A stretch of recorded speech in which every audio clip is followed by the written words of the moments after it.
Greetings to all of you.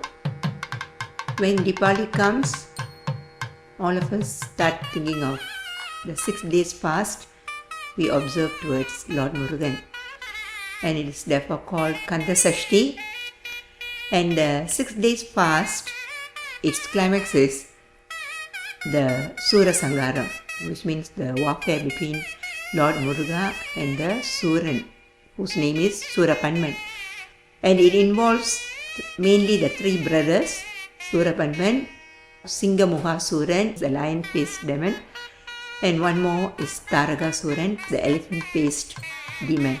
So that is on their side.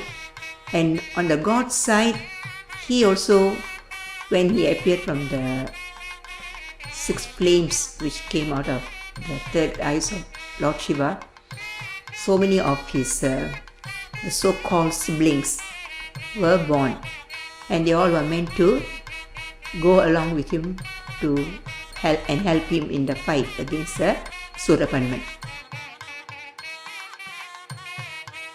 When you come to the location of Sri Kandaswamy Temple, on the day Soorasamhaaram, you see Soorapanman coming around for a walk when already the god is already there, but he'll come and go on his own. And also he's followed by one more. In our case, he looked like a small one carried by quite youngsters, and he'll be running around.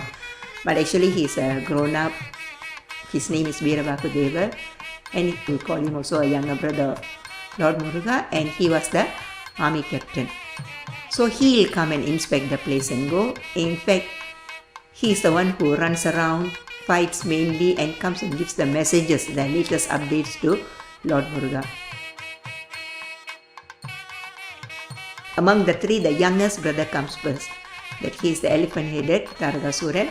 So he comes and he tries his best to fight, and finally his head is chopped off by the veil of Lord Murugan. And after he goes, the other brother, the younger brother, who is elder than the elephant-headed one, Singamuhasuran, and he is supposed to have 1,000 heads and 2,000 hands and all that.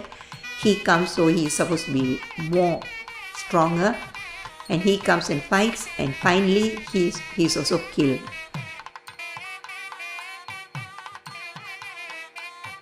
Soorapanman, being the eldest, is supposed to be the most powerful among the three brothers, because he is supposed to have done the real austerities in a very strong manner and persistent manner, and he is supposed to have got that beautiful boons from Lord Shiva.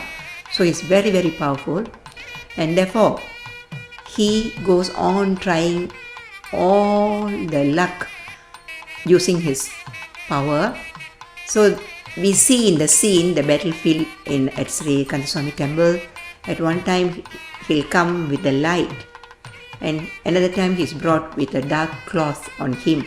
That is, when the light comes, it indicates that at one time he makes the entire surrounding glaring. So for people, nobody can see anything, but he underestimates Lord Muruga, and he thinks he won't be able to see him, but Murugan can see him.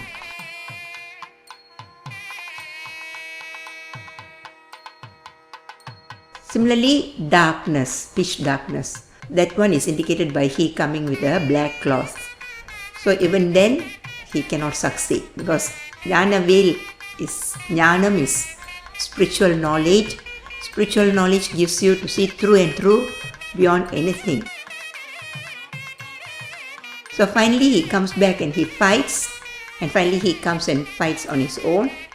Finally, when he finds that all his tricks never worked and he couldn't do anything, he changes into a mango tree and goes deep and deep into the sea and hides. But when Lord Muruga sends the veil across, it goes through and goes under the water and splits the tree into two. So once it gets split into two, Soorapanman becomes into two forms, one peacock, the other one cock, and he comes towards Lord Muruga because he has lost. And when he comes to Lord Murugan, he is still with a fighting spirit. Therefore, Murugan has to give him a real graceful glance. At God's graceful glance, he becomes so enlightened and calm. And this story, actually this is demons and the devas whom God was trying to save. Actually, they are supposed to be present within all of us. We have the good and the bad.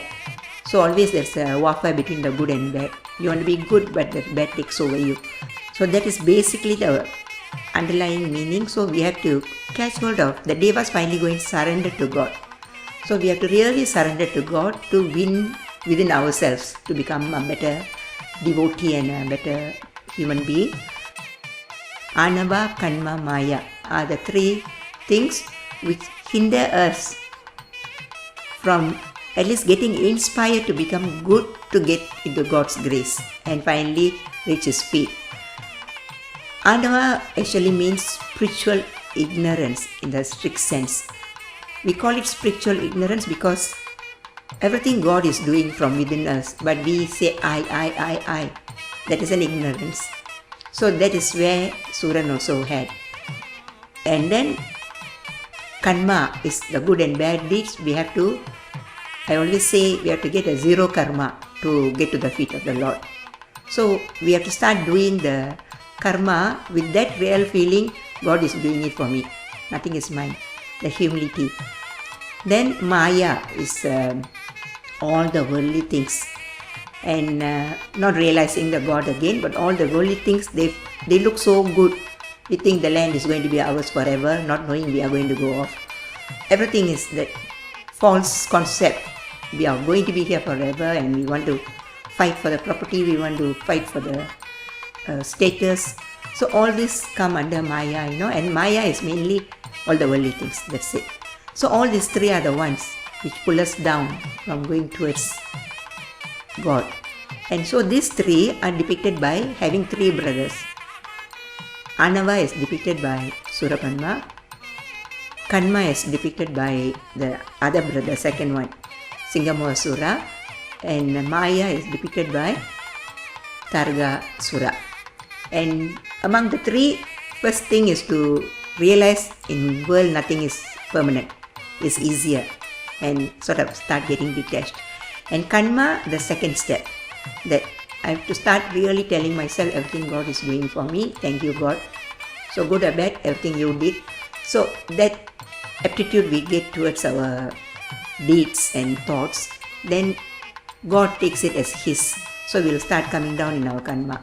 So that is second. But the hardest thing to overcome is Anava. That's why the Surapanman comes and gives a tough fight. So this is explained, the nature of the three, by the way they go about. So Singamoasura also gives quite a tough fight, but more is, and Singamoasura, I like that part.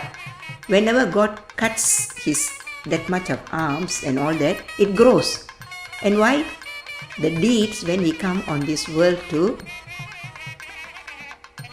experience and get rid of, in the process of experiencing we add another karma.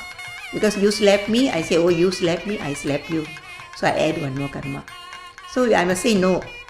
I'm just trying to get the slap and just, God, it is to you. I surrender it to you. So then I cut down my karma.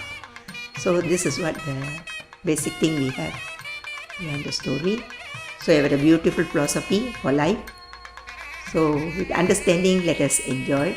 And this year we are having our Kandaswamy from the 20th of October and it goes for the next 6 days.